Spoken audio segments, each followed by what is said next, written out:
There we go. I want to go back to where we started.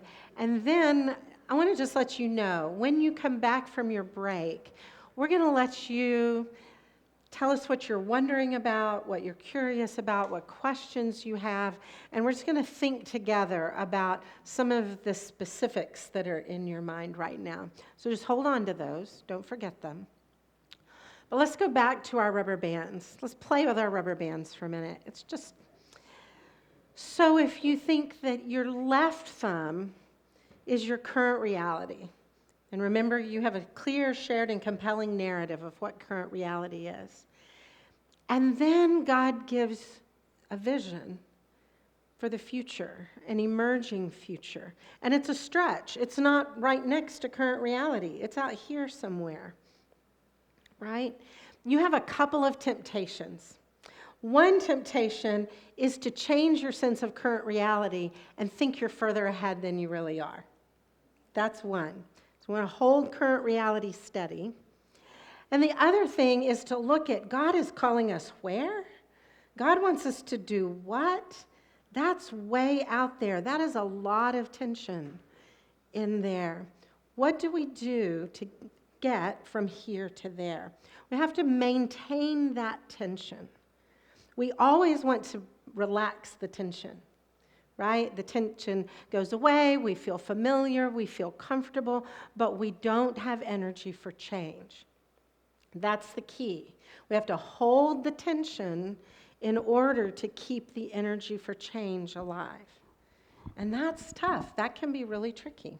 Yeah, so on the slide up there, sustaining the tension and holding environment.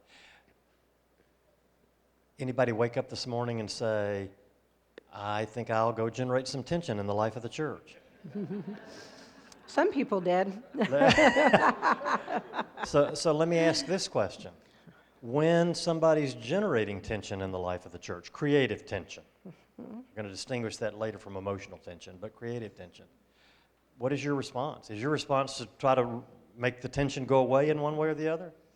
What would it look like for the leadership of Christ Memorial to affirm that generating tension and then sustaining that tension in the face of temptations to diminish it one way or the other is a part of the leadership skill that we're going to take on? The thing about creative tension that is so great is that it makes us go, yes, we can see something about where God is taking us, and we want to go there, and we can almost feel it. But then it gets scary, and then it gets messy, and then things don't seem so clear on some days.